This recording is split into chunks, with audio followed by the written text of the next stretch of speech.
بسم اللہ الرحمن الرحیم۔ ہم نماز کی دعاؤں کا باب پڑھ رہے ہیں۔ یہ بات واضح کر دی گئی تھی کہ نماز میں دو ہی چیزیں ہوتی ہیں، یا اعمال ہیں یا اذکار ہیں۔ اعمال بھی دو قسم کے ہیں، ایک وہ جو مقرر کر دیے گئے ہیں، انہی کا نام نماز ہے، ان کی خلاف ورزی نہیں کی جا سکتی۔ کچھ اعمال وہ ہیں جو اختیاری ہیں، یعنی وہ مشروع تو کر دیے گئے ہیں، ان کی اجازت دے دی گئی ہے، وہ آپ کر لیں اچھی بات ہے، نہ کریں تب بھی کوئی حرج نہیں ہے۔ وہ چار چیزیں اعمال میں اس سے پیچھے بہت تفصیل سے زیر بحث آ چکی ہیں۔ دوسری چیز اذکار ہے نماز میں، یعنی ہم ذکر کرتے ہیں، اس میں دو ہی چیزیں لازم کی گئی ہیں، ایک سورہ فاتحہ اور اس کے ساتھ قرآن ملانا، اور دوسرے یہ جو اللہ اکبر، سمع اللہ لمن حمدہ وغیرہ ہم کہتے ہیں۔ اس کے سوا کوئی چیز مقرر نہیں کی گئی، لوگوں پر چھوڑ دیا گیا ہے۔ وہ کوئی دعا کر لیں، مناجات کر لیں، تسبیح کر لیں، تحلیل کر لیں، کوئی پاکیزہ کلمات کہہ دیں، کسی زبان میں کر لیں، کوئی پابندی نہیں لگائے گی۔ نبی صلی اللہ علیہ وسلم سے مختلف وقتوں پر ان مواقع میں کیا چیزیں سنی گئیں یا معلوم ہوئی، وہ ہم پڑھ رہے ہیں۔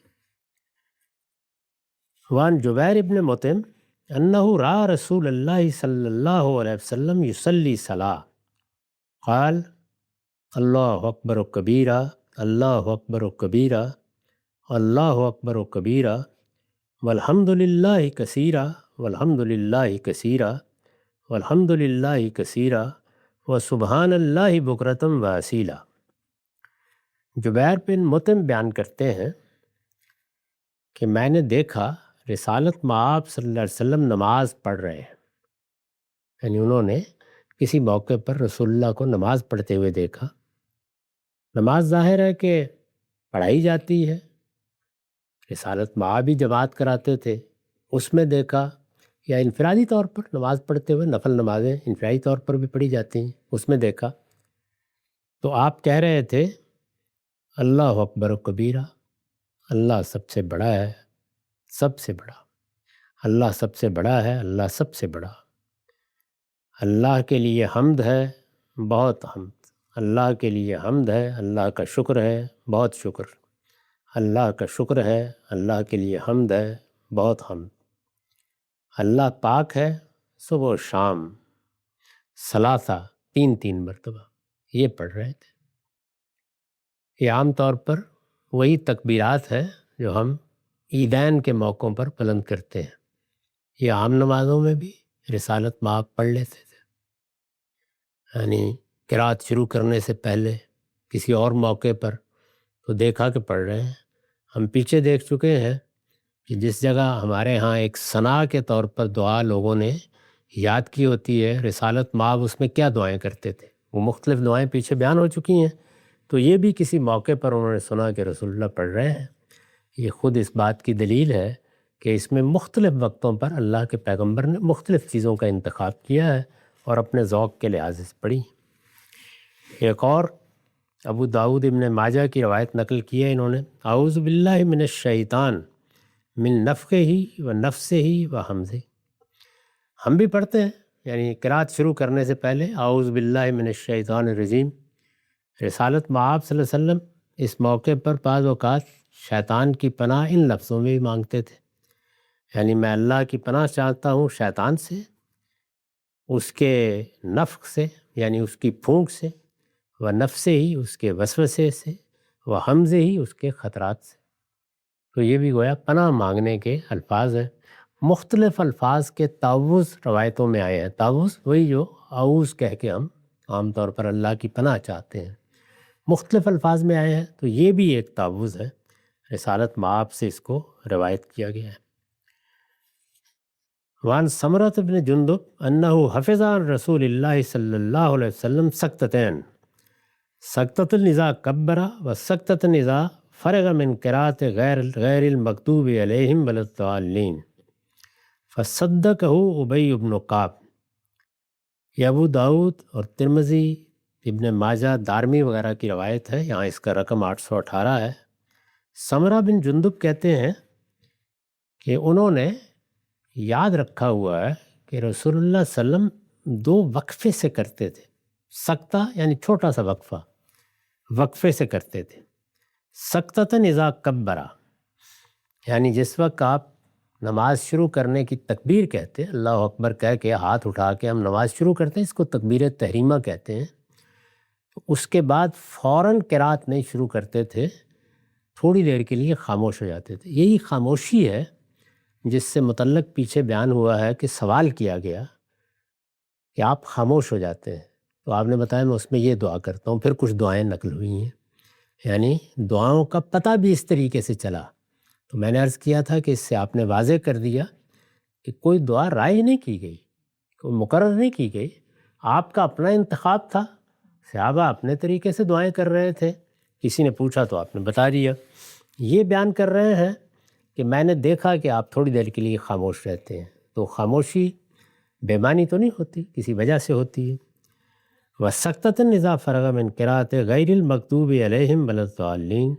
اور اسی طرح جب سورہ فاتحہ پڑھ کے قرات کرنے سے پہلے آپ آمین وغیرہ ہو جاتا تو رک جاتے تھوڑی دیر کے لیے. تو ایک طرح کا جیسی خاموشی وہاں تھی اسی طرح کی یہاں بھی ہوتی تھی. اسی سکتے سے ہمارے ہاں شوافے نے یہ نقطہ پیدا کر لیا ہے کہ یہ اس لیے خاموشی ہوتی تھی کہ لوگ فاتحہ پیچھے پڑھ لیں، جبکہ کوئی ایسی بات سرے سے بیان نہیں ہوئی، یا رسالت مآب صلی اللہ علیہ وسلم نے ایسی کوئی بات نہیں فرمائی، یہ محض قیاس ہے. تو جب انہوں نے یہ بات بیان کی سمرہ بن جندب نے، تو ابی بن کعب جو رسول اللہ کے جلیل القدر صحابہ میں سے ہیں، قرآن کے بڑے قاریوں میں سے ہیں، انہوں نے اس کی تصدیق کی. انہوں نے فرمایا ہاں ہمارا بھی مشاہدہ یہی ہے کہ رسول اللہ صلی اللہ علیہ وسلم یہ چھوٹے چھوٹے وقفے کرتے تھے. عن ابی ہریرہ قال کان رسول اللہ صلی اللہ علیہ وسلم اذا نہض من الرکعۃ الثانیہ استفتح القراء بالحمد للہ رب العالمین ولم یسکت ہاکذا فی صحیح مسلم. یعنی وہی واقعہ ہے صحیح مسلم میں، یہ اس طریقے سے بیان ہوا ہے. یہاں اس کا رقم ہے 819. ابو ہریرہ روایت کرتے ہیں کہ رسول اللہ صلی اللہ علیہ وسلم جب دوسری رکعت سے اٹھتے، یعنی پہلی رکعت تو وہی ہے جس میں تکبیر تحریمہ ہوتی ہے، ہاتھ اٹھائے جاتے ہیں، تھوڑی دیر کے لیے خاموش رہتے تھے، اس میں معلوم ہو گیا کچھ دعائیں کرتے تھے.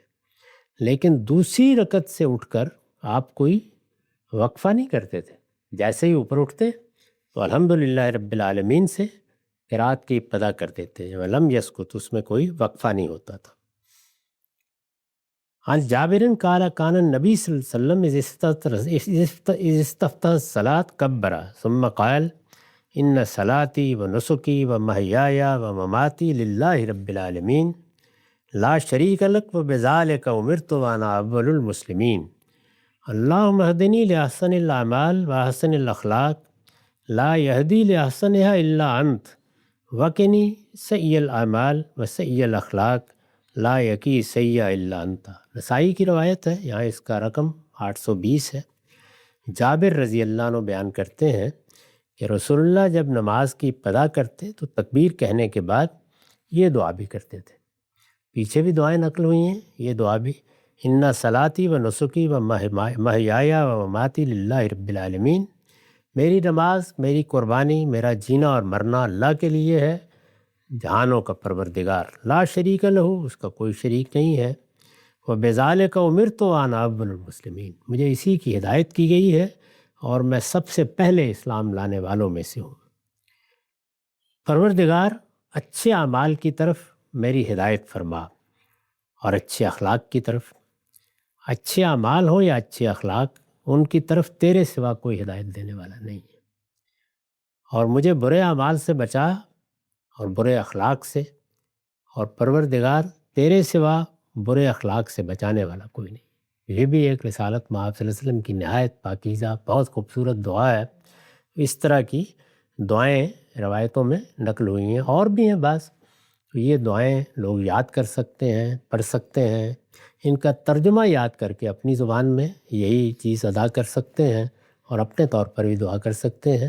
جو بات بتانا مقصود ہے وہ یہ ہے کہ یہ دعائیں اختیاری ہیں، یہ نماز کے اختیاری اذکار ہیں، یہ لازم نہیں کی. وآخر دعوانا الحمد للہ رب العالمین.